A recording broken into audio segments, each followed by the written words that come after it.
Hi there, everyone. It's me, your host, Hello. Tao, and obviously Manaze. Hi.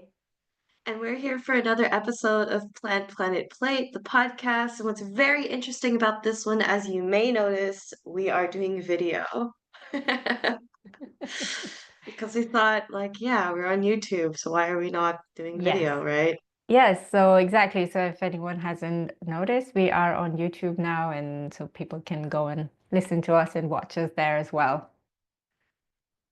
Yeah, so today's episode is going to be one of these kind of conceptual deep dives mixed with a little bit of fieldwork insight and, I don't know, local insights. That's the word of the hour, insights.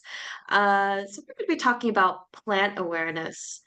And plant awareness is the sort of kind of perspective and bias that we have as humans and we see plants as, I don't know, not even seeing plants. We don't value them the same, and we tend to overlook them in our relationships as well as their role in ecosystem, whether locally or across the world.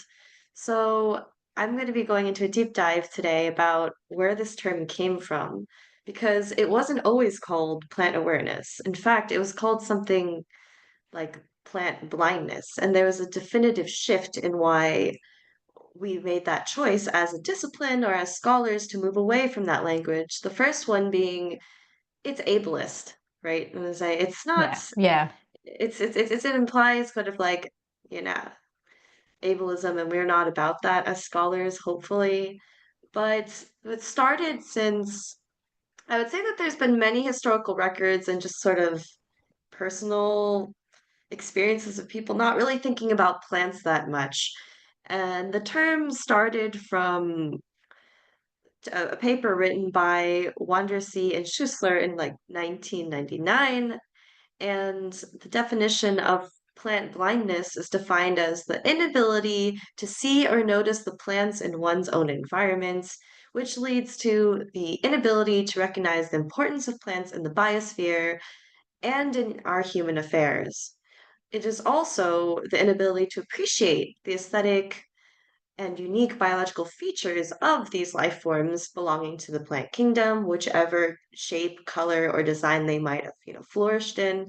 And it's also the misguided anthropological or anthropocentric ranking of plants as inferior to animals, which then leads to, this conclusion that they're sort of unworthy of human consideration. So, in summary, plant awareness suggests that you're not noticing plants, you're not aware of them. Do you have any examples of this from your own personal experience, Say, like when did you realize plants were, I don't know, plants with a capital P? Well, I feel quite lucky that I grew up in Pakistan and I grew up with parents or and grandparents that were very much into gardening and plants. But still, the way I would kind of categorize plant awareness or the lack of it is just seeing it as greenery, this idea of this word that everything green is the same, when actually it's not. So I would sort of also kind of put it across as that, like, grass, trees, they're all like different categories, but most people, when we think about it, we consider greenery to be sort of ubiquitous or all of the same. And so yeah, so I think I had quite a plant aware childhood, thankfully. And I guess that's what leads me to be here doing this kind of work right now.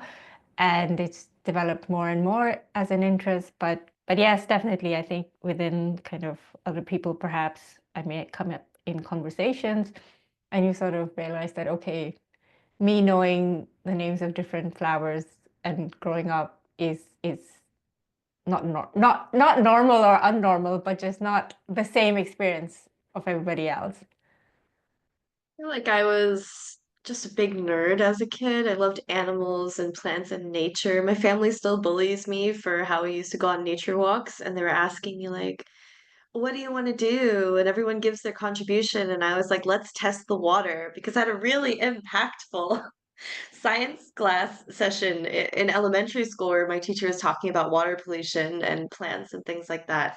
We also had outdoor education when I was like in middle school in the US, so in Maryland. It was like a week doing scavenger hunts, noting plants, writing poetry, camping, things like that, just really appreciating the natural world around us in our little suburban kind of hub.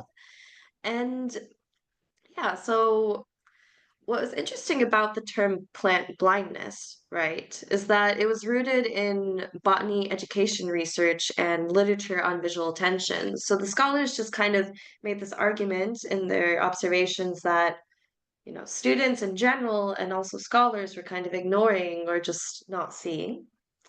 And it took the place of another term because I feel like academics just like to make 5 bajillion different terms for the same thing with their own criticisms, and they have their place, of course. But the term was zoo chauvinism. And zoo chauvinism is also called zoocentrism, but it's connected as a direct and distinctive consequence or extension of what was termed plant blindness.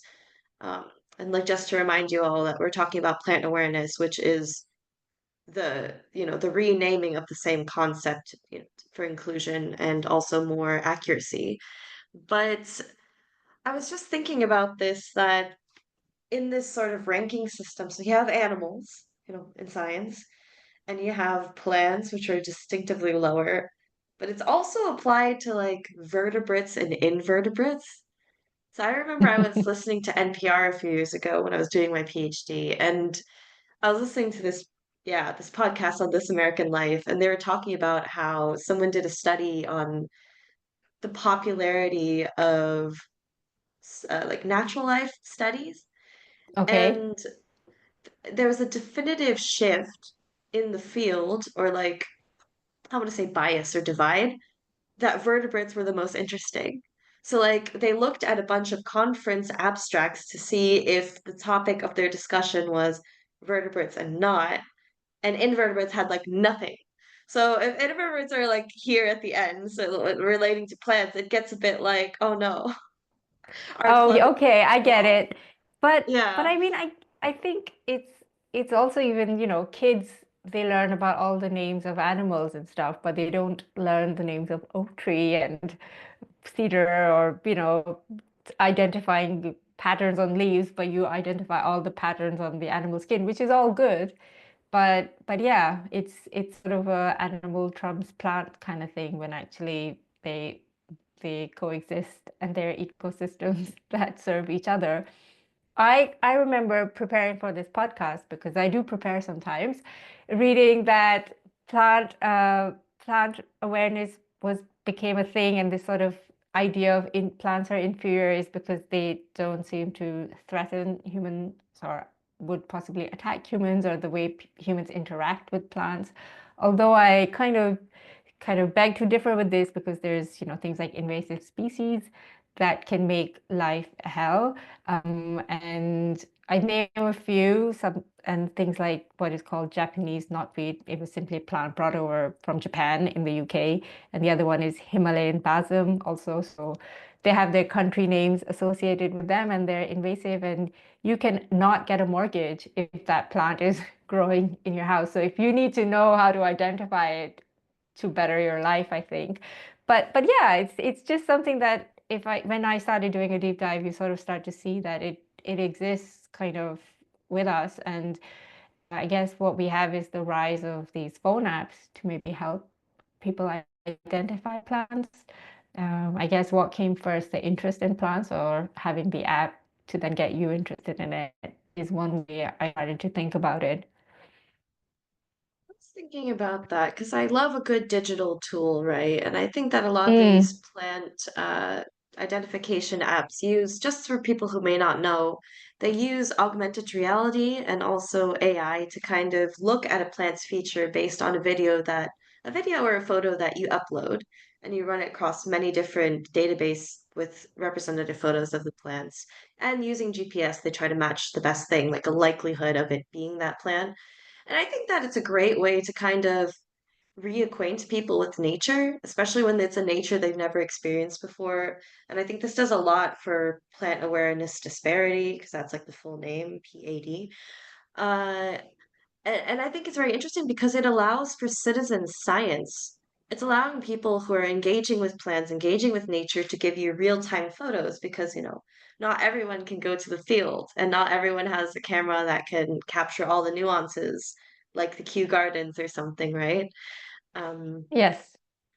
and I was also thinking like about how you said children learn like the spots of animals and what the names are. And I was like, you're right.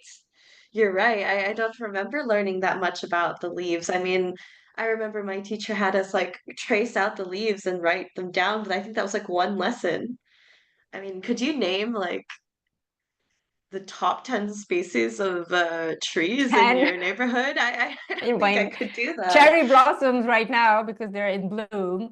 But then I guess the other thing is it plant knowledge varies across cultures and locations so much more diversely, like it's so deeply rooted, and perhaps some cultures have a very different approach to plant knowledge. It's more embedded, perhaps. But yeah, I mean, I think trying to think in Pakistan, I would have known possibly neem. I would have definitely known that growing up, and probably mango tree. And then I guess over here in the UK, it would be the usual like weeping willows. I remember seeing those for the first time and just being so fascinated by it. And then also watching Pocahontas and then, the talking tree and just wondering what tree is that. Maybe I was made for this line of studying plants. Yeah, I mean, so like in addition to like being able to name them, when you name something, you can appreciate and recognize its existence, right? And that's really important. And I don't know, I think that trees can be meaningful and they're very active. They stop construction, they fall on things. I was reading that Mary Roach book, uh, Buzz or Animal Vegetable Criminal, depending on where you get the copy of the book. But yeah, trees kill people. Trees impede things. So I think they're incredibly active. And joking about your different invasive species, I feel like once you equate yourself with land and growing things, you start to become attuned to the plants. But my favorite sort of gardener's nightmare is mint. Ah, Like how yeah, mint I've had that spreads problem. everywhere. And I was reading on Reddit and like these gardening groups on Facebook, and the meme was like when a new person starting their garden says that their mint is thriving in the soil. Because everyone knows that it's like everything is going to be encompassed and Minty. eaten by this mint. Yeah. And I just got recently from the farmer's market a carnivorous plant. I've never owned a carnivorous plant before. It is so dramatic.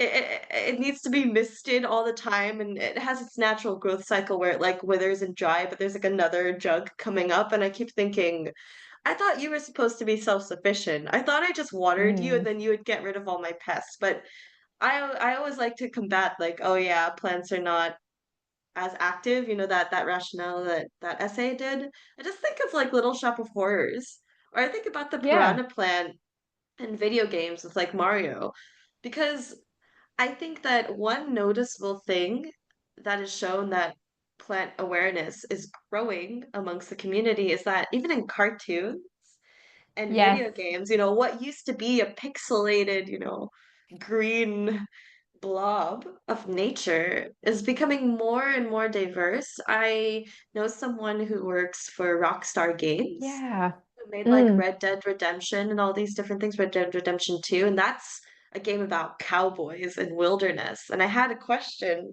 to him and I said, "Oh, so can you tell me a little about the plant process? Because he models the environments for these places and he talks about how like people do look up and research the different plants that would have grown in that time and try to think about a balance between being aesthetically pleasing and sort of visually captivating for the dispersion. So there is a lot of thought that goes into these plants in video games and also, in media that we see. So I think that's a definitive shift.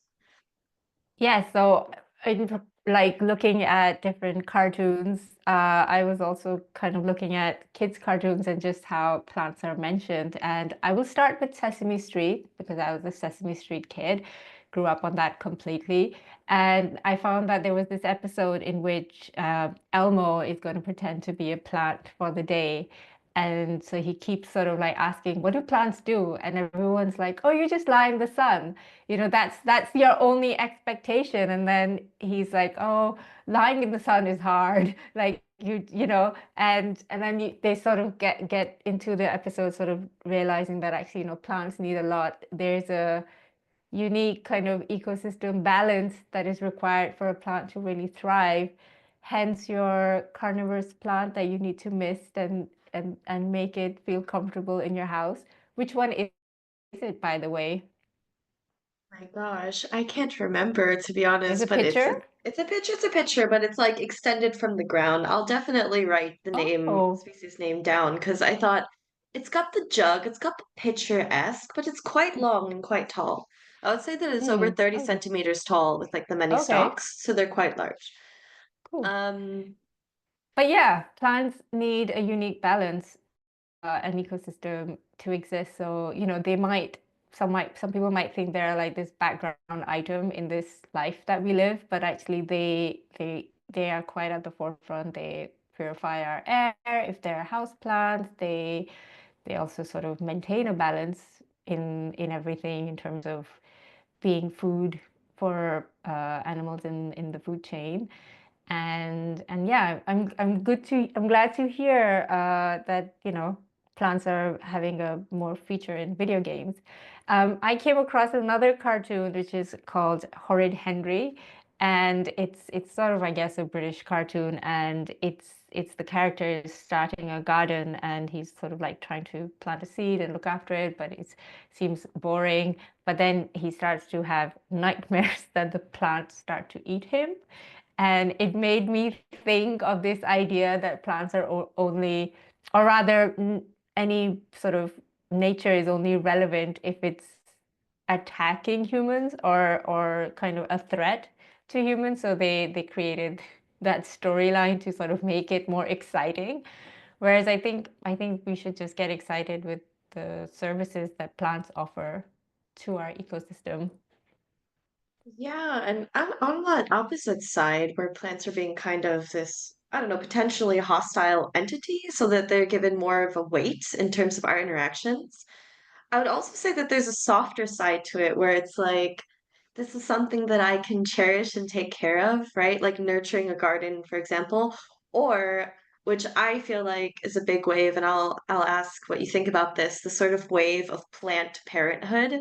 So instead of having like a Ah, dog or a cat or like a pet, you have a plant and this is your child. And I think that in during the pandemic, I think that being stuck at home really forced people to really evaluate what their living situation was like. And they tried to kind of go towards nature, sort of like this cabin fever response. And I think it was called homesteading or something like just really homesteading, yes. romanticizing like yeah, like life in the countryside and then also cottagecore. Like that was a big aesthetic movement of a big cultural movement in very specific moment of time.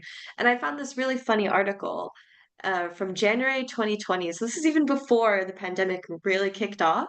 And it says survey shows that 67% of millennials find taking care of a plant a challenge. And this is in relation to this other survey where it found that 70% of millennials call themselves a plant parent and that they Hmm. play this parental role, this nurturing role for their plants. Do you have any house plants, Manasseh?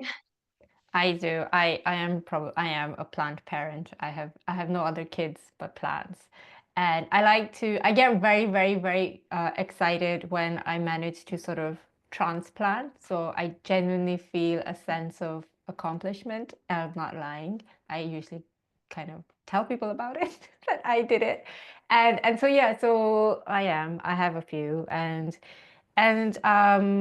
yeah, I definitely consider myself that, and I do like looking after them. But I am also somebody that is low maintenance, so I don't like obsess over them.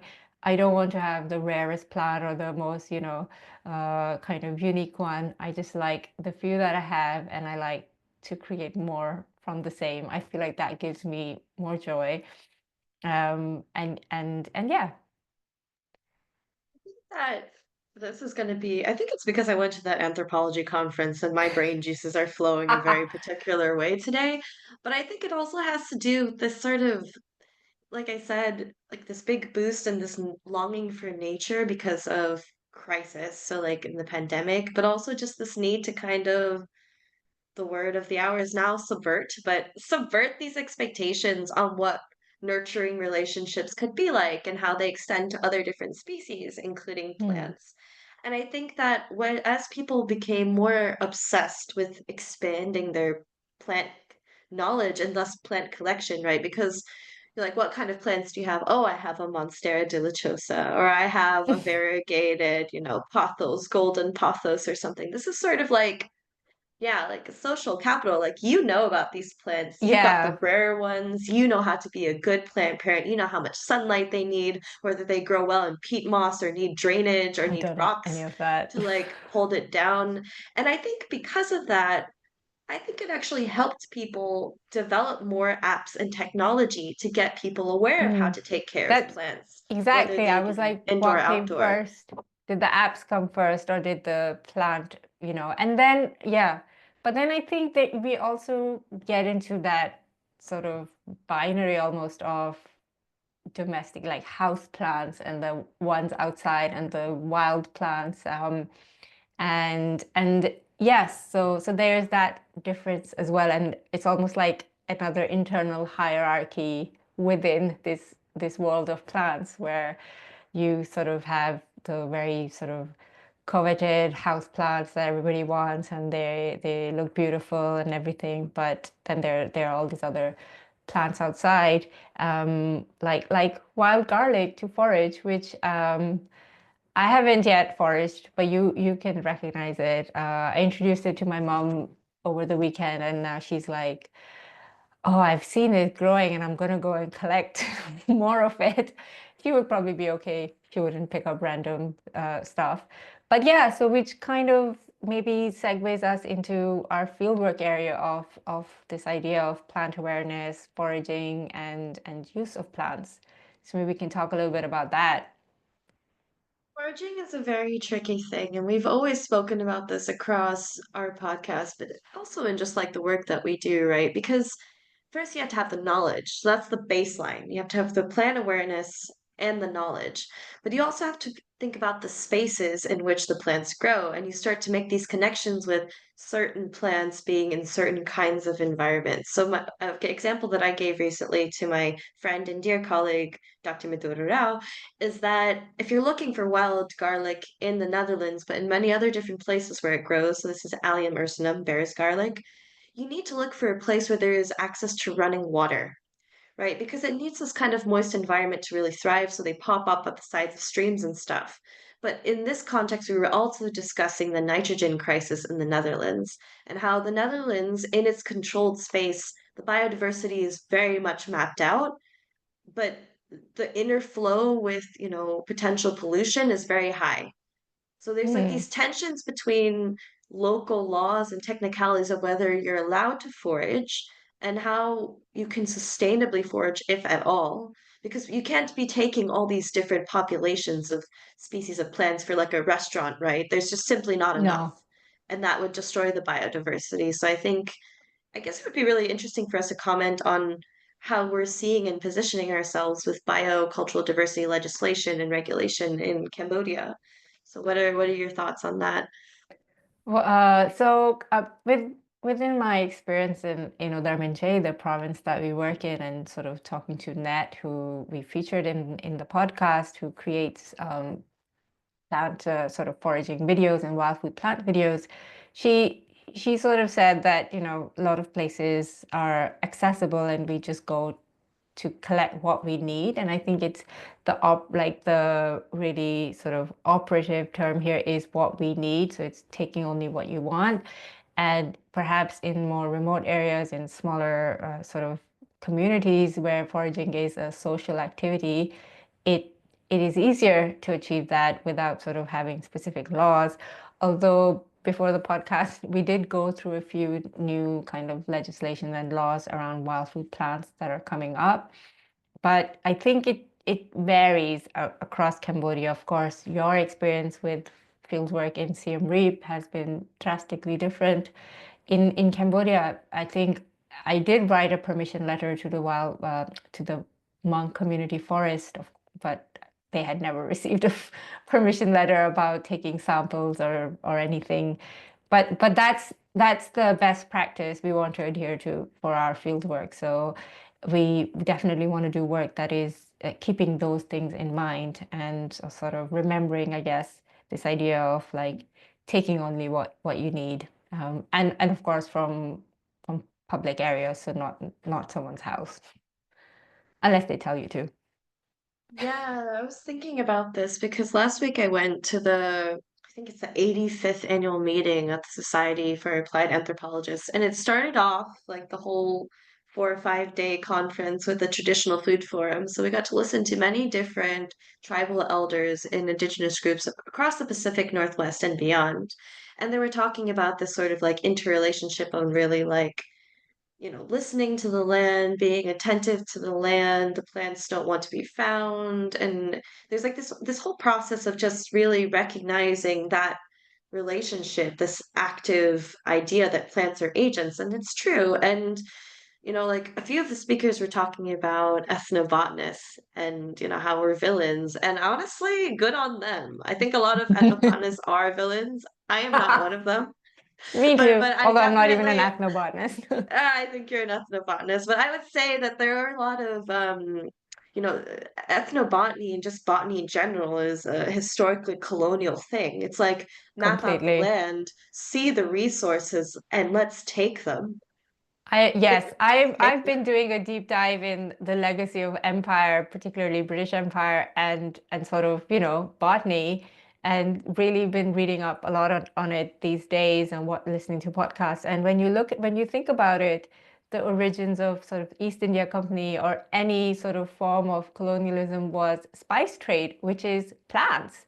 So it all started with plants. It's always been plants. And we sort of, and it sort of this idea that these are the most valuable plants, starting for kind of nutmeg or clove to pepper to tea, coffee. Oh and my then goodness. opium. Chocolate. Opium, drugs, yeah. But There's yes, that it is Michael all Pollan book. plants. It's all plants, and then yeah. So I maybe further down the line, it's something that we address also in this podcast. But certainly, it's the value of botanists during empire, like time of, at least, well, I can speak for the British Empire, was very high. They were highly in demand, and it's the origins of places like Kew Gardens. Is that Hmm. Yeah, I love the Kew Gardens. I just want to I preface love this whole it. statement by No, saying that I I love love the it Kew too, and I Gardens. feel like it's working hard to kind of address its origins and its roots, and it's really, and I guess that's it. That is the way forward. You cannot you this is the world history that we all lived through, and if you acknowledge and recognize any injustice or any kind of misuse or overuse of plants and kind of, yes. Oh, by the way, we forgot to mention, like, most plantations that are part of slave trade in empire is also based on this idea of plants. They would take plants and start growing them other places, but this is not for this episode. But yes, so I think if wrongs are acknowledged, it's a step forward, and as long as they are not done again, and their Kew Gardens can be a house of knowledge, and as long as it respects traditional ecological knowledge as much as the knowledge that it has created, having brought species from around the world, and but acknowledge where they come from and the traditional role that they play. That's the way forward. I think I'm just gonna make one comment about this again because it's the anthropology conference. I went to this amazing talk by this scholar. I caught the tail end of it, and I'm sad. And I'll definitely link, the talk or the paper that was presented, but it was about seed banks and indigenous Mm, people's perspectives on seed banks. So, like on baseline level, when you think of biodiversity conservation, you think seed banks are great. You have this catalog of important plants that can be grown, in future generations, despite depleting populations because of the climate change and other things.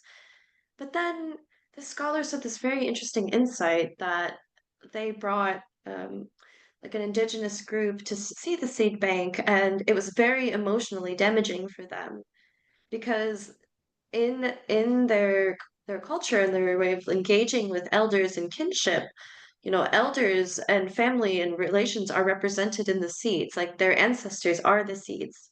So for them, seeing a seed bank, it was a mausoleum. That was the phrase, like when they Oh, akined it to a mausoleum, and I thought, oh my mm, goodness, I never thought of it that way. So like, yeah, yeah, so even well, let's apply that same model to like botanical gardens. Botanical gardens have their roots in empire. Doesn't mean they should be abolished. They do a lot of great things for promoting biodiversity and plant awareness yeah. around the world Move, and as long as safeguarding they that. move with the times. Yeah, as long as they move with the times and they're constantly having this introspection, but just thinking about this, like some of these tools for preserving biocultural diversity as potentially also being harmful and damaging towards communities that are affected by them. So, like moving back to biocultural diversity legislation in Cambodia, when I was Yes. doing my research in 2020, I found that there was a tension. So there was legislation that allowed the peoples living in the Ukko community to forage as they need because that is their right to land. However, the foraging had to be in a particular way. So they weren't allowed to take certain amounts. They weren't allowed to take certain parts at different times of the year because of the stage of the plant's growth cycle. And this, in sort of vague, honest, like vague wording, led to many different inconsistent applications of that legislation by authorities, right? And it's interesting because people are avoiding and subverting or finding ways to kind of like go around that. So as like to forage enough for yourself, right? That was a big thing that you said, Manasseh. It was also similar for the people foraging in that area, but they would just take a little extra. And in that little extra, they would give it to a medicine seller. So it was like sort of like a Okay. consignment of natural resources because they still needed it. They just picked a little bit more. But if you compound that and everyone picks a little bit more, this is where it becomes problematic. So Yeah. observing, I also found that like people were telling me that you can accidentally be, I don't know, like getting in trouble or fined or something like stopped on the type of tools that you're using to gather your plants. So anything like, for example, a machete or something larger would signify that you're trying to uproot something. Yes, I was getting to And that.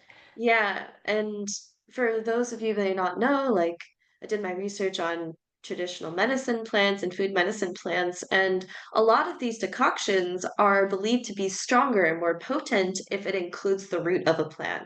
And what happens when you uproot the whole plant? There's no plant growing back for later. Yes. So do you have So anything to yeah, say about I that?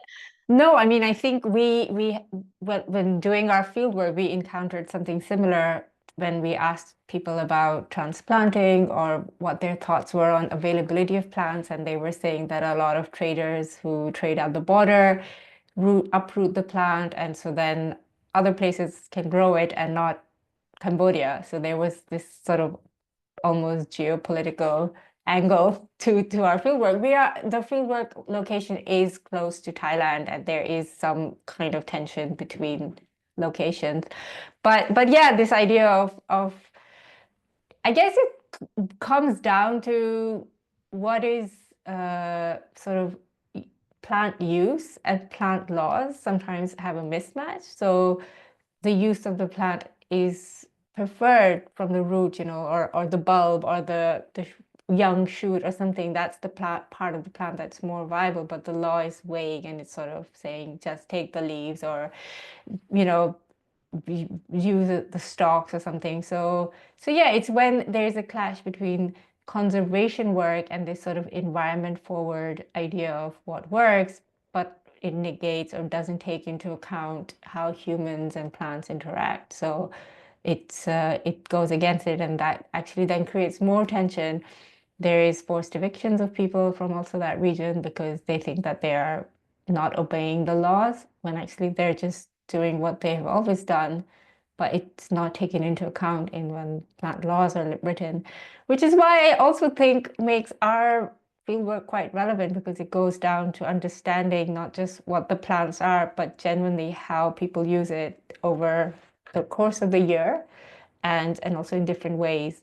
And that's very, very important when you're writing sort of biodiversity laws or you're writing conservation laws is how humans and plants interact. Yeah, so going back once again to that anthropology conference, because I am such a fiend for this like theory, but also thinking about, yeah, the terms that we use. I went to this really interesting panel. I mean, they were all very interesting, but there was this one researcher at Vanderbilt University who recently got his doctorate, Dr. Miguel Kuch, and he talked about sort of like the classification systems in Guatemala amongst like indigenous women. And I asked him a question like about his classification because it was very similar to the matrix that I also found in Cambodia about certain Yeah. foods and their values. And I asked him something like, ah, yeah, like what is the role of texture in these foods or edibles classification?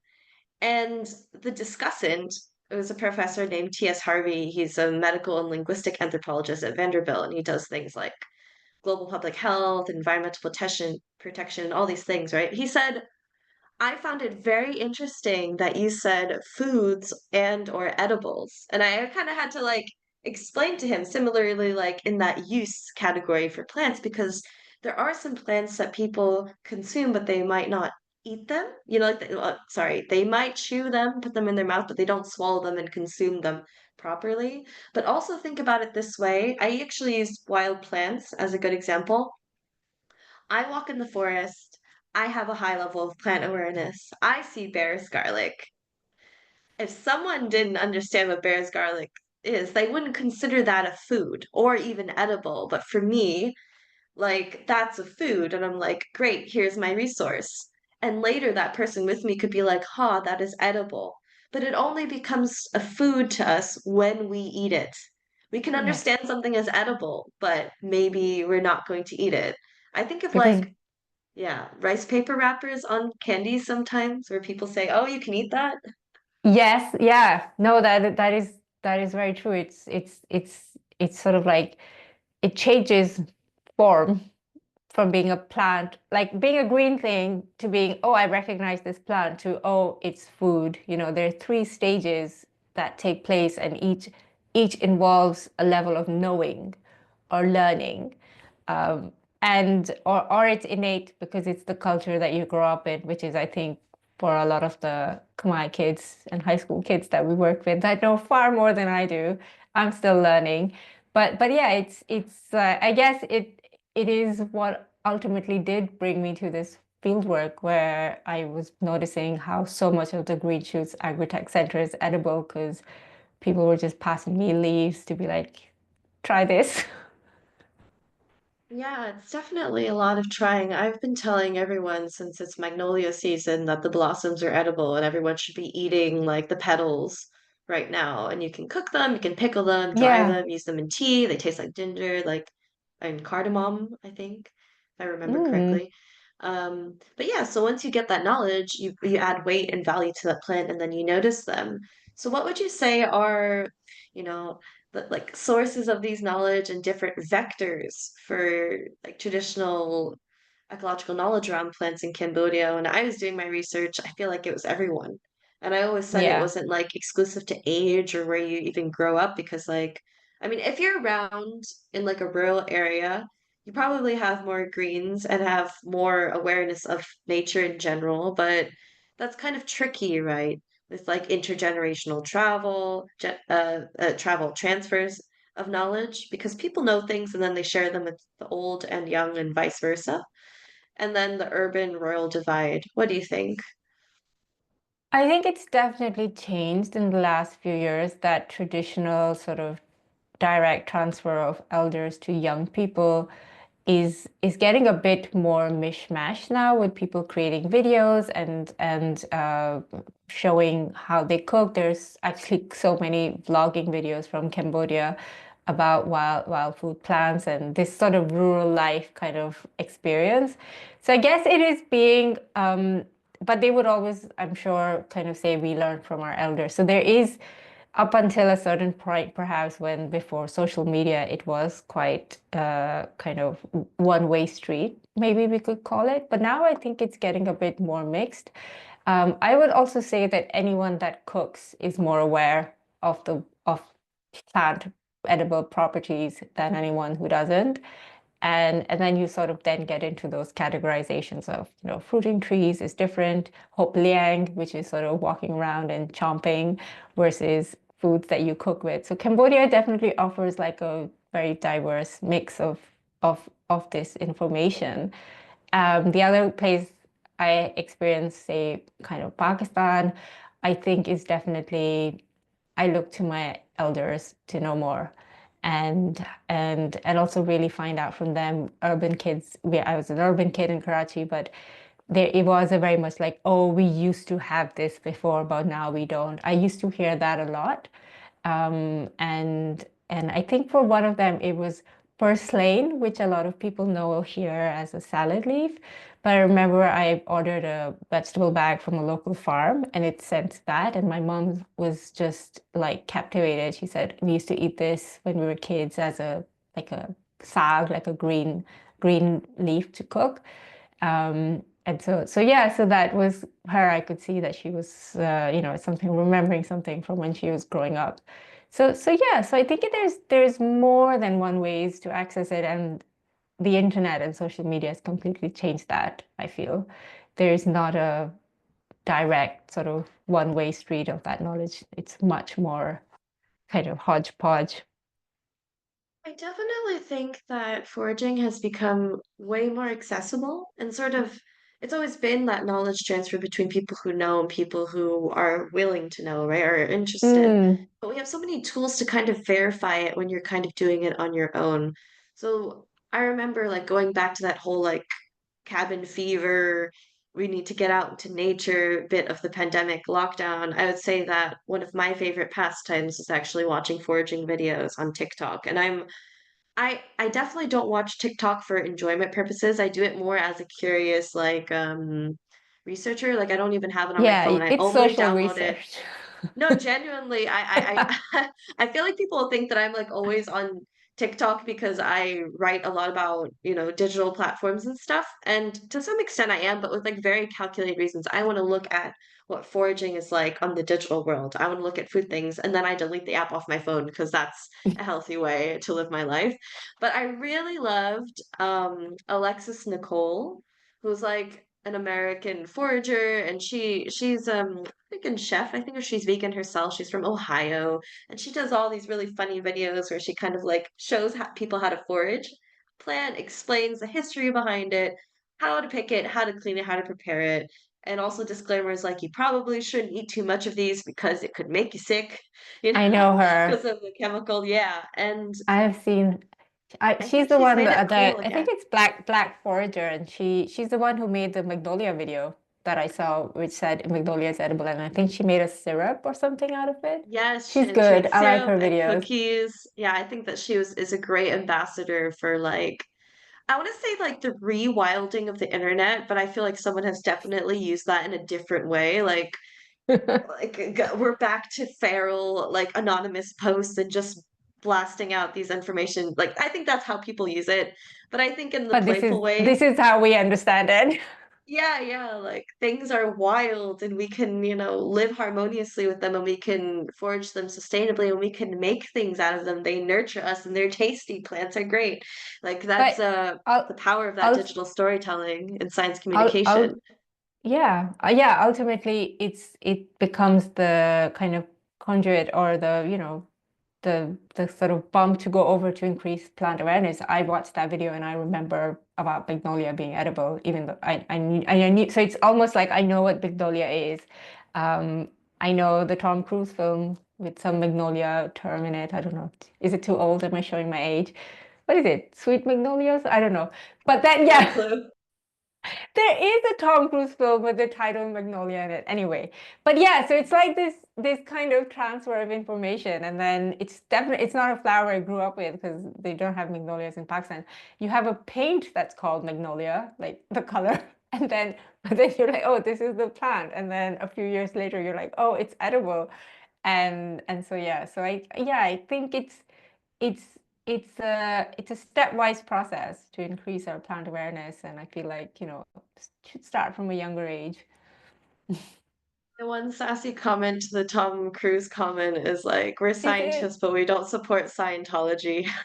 But anyway, anyway, I think, yeah, no, I agree. I think that there should be a lot more kid-focused things where we try to increase plant awareness at a younger age because it's just fun, right? It's like, let's go on a nature walk. Let's look at these different Yeah. leaf shapes. Let's see what they can do. Do you know that you can eat that? And it's super duper fun.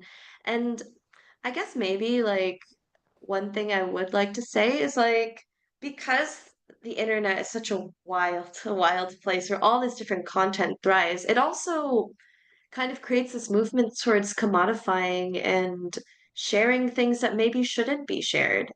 So like some of this traditional ecological knowledge is in some contexts quite sacred, right? Like different rites of passage, initiations, or different things that you should know within a community, right? Hmm. As a signal that you're part of that community. And do you think that in your experience so far you've seen with Khmer stuff, like Khmer digital storytelling about plants and nature, do you think that there's been this tension, or is that like a very different kind of context? Because I am sure that there are sacred secret things that people wouldn't tell the scientists, as the scientists doing the research. Hmm. Um, I'm trying to think, but obviously my experience of Khmer culture is still from an outsider, so I probably, still always so much to learn. So I'm not sure. And trying to think in sort of Pakistani culture as well. Yes, not that I can think of over the top of my head. I'm pretty sure the minute we end this podcast, I will think of something. But but yeah, I guess maybe kind of the presence of certain flowers for sort of rituals, like things like that is important. Like, and I guess there's a lot of focus on sweet smelling in sort of subcontinent India, Pakistan. Like that culture has this idea of like, yeah, smells, and so certain flowers are present for certain things to promote that. But not it's I guess it's not a coded or sort of ritualistic within the community knowledge. Or maybe no one's told me, so I'm still outside all communities.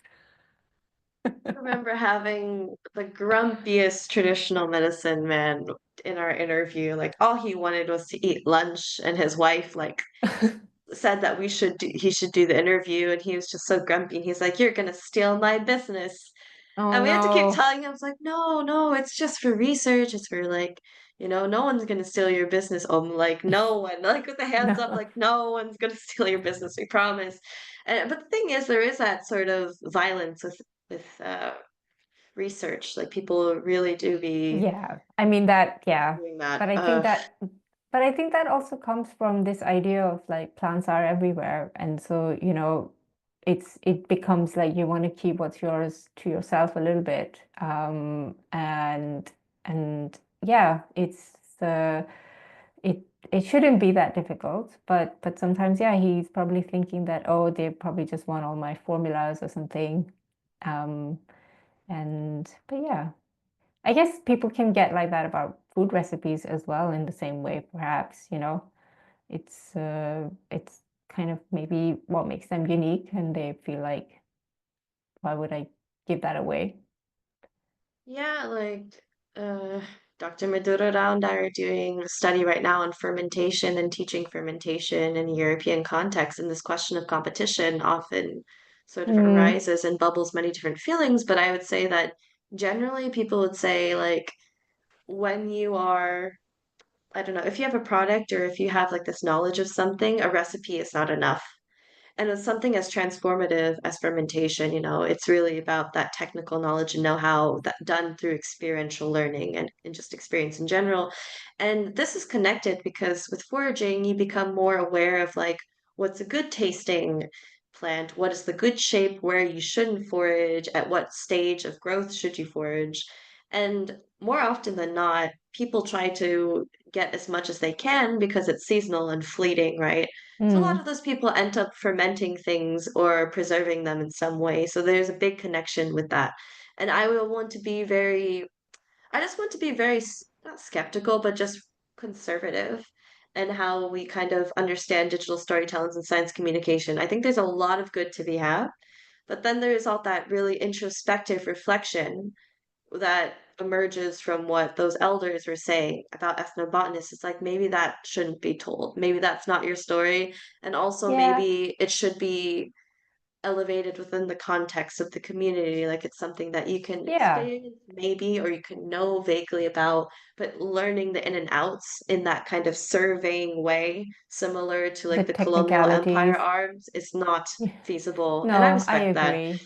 I respect that too. And I think, I mean, I guess the other thing is that sometimes when we just know something because we know it and we've learned it, we don't value it as much. So what maybe the Khmer medicine man is, you know, just knows what he knows and he thinks that, oh, if I tell it, they'll know everything. But actually what he has is a skill which is so innate to him. And yeah, just the putting together of ingredients, I mean, it's like it's still a science to create those medicines and those mixtures. So yeah, so it's like sometimes when our knowledge is so innate, it's something that we just know from a young age, we might not value it as much. So I guess it's a little bit of that as well. But yeah, there's a skill to it, and I think that's why we are a documentation project as much as anything, because we're documenting information for a community. Yeah, definitely. And we have our own perspectives on where this information goes. Definitely like to the right sources and the community can verify and learn from that. But I know from my experience being trained in the context I was, which was like northern Italy, have some interesting projects about kind of documenting certain traditional foods, which has its merits but also has its shortcomings. And I'm just going to leave us to kind of close it up with this, you know, statement or sort of insight given to me by Dr. Miguel Cuj when he was talking about, food heritage or heritage foods in Guatemala.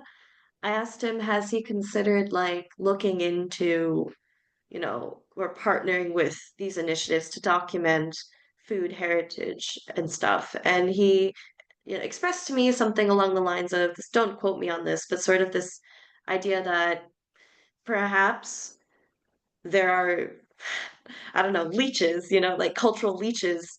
That's how I'm saying it, but like people waiting to kind of I get commodify a it. sacred, Yeah. traditional, meaningful way. And we do this with good intentions, right? We want to have like extra evidence showing the relationship between people and plants, and that would facilitate biodiversity efforts to like and protections, right? This is Yeah. my ethos, and I think that we share that.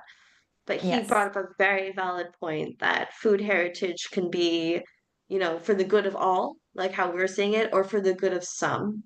Mm. And I don't think I want to open the door that big, No, no. And personally. I think, yeah, and I feel like when it comes to going back to the topic of this podcast about plant awareness, I feel like, plant awareness and this idea of like improving plant awareness leads to better conservation or better understanding of how conservation work and biodiversity protection can be done in a much more meaningful way because you and understand the relationship between plants and humans. What a wonderful way to end the podcast, Wednesday. Well, thank you so I much, get the last everyone. words. It was so Thank good. you. Take Yeah, thank care. you. Bye-bye.